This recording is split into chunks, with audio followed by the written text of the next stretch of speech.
Watu wa Githurai pia nyinyi hamnaga jokes. Ati nasikia huku kwenyu ndio mwisho. Mtu akisota Nairobi, Githurai ndio place ya mwisho anaweza hamia. Ati maisha ya huku ikikushinda unarudi tu Ocha bila hard feelings. Najua mnashangaa nilikuja na huyu jamaa wangu wa security na mimi sinanga kitu.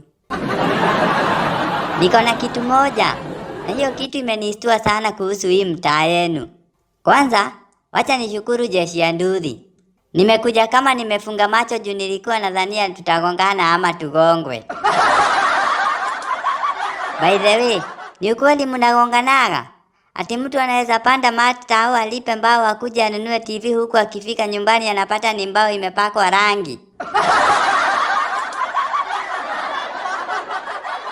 Lakini kama kuna kitu mnajivunia nayo ni wasupa. Mademu wenu ni wale wa rangi ya pesa. Alafu karibu wote ni wasapiri. Sijui kama ni juu pesa na wasapiri haziwachanangi. Lakini naona kama pesa ndio iliamua ikope wasapiri rangi.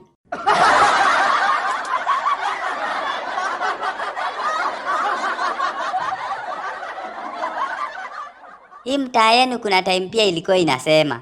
Hadi mlikuwa mmetoa ngoma. Na wasee tumetoka Githurai. Na wasee tumetoka Githurai. Kuna jamaa alitoka huku Githurai nilimwambia arudi. Akaniongelesha Kisapere akaniuliza kae wina ngoma mani.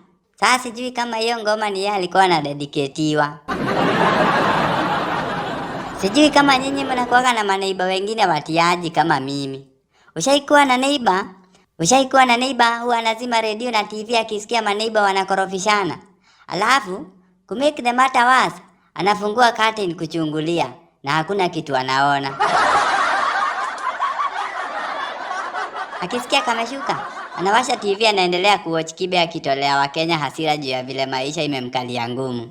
Asanteni sana Watunguyas. Mwiroreri wakwa ngoragwo ngũtambũrĩte ta kĩndũ kĩngĩ. Angĩkorwo ndũsubscribĩte, rĩu nĩ kahinda gaku ga gũsubscribe. Ndagĩka, reke ngũhe sekondi 5. Nĩgetha naniĩ rĩu thiĩ shughuli. Nĩ wa subscribe? Ngai wa muoyo akũrathime.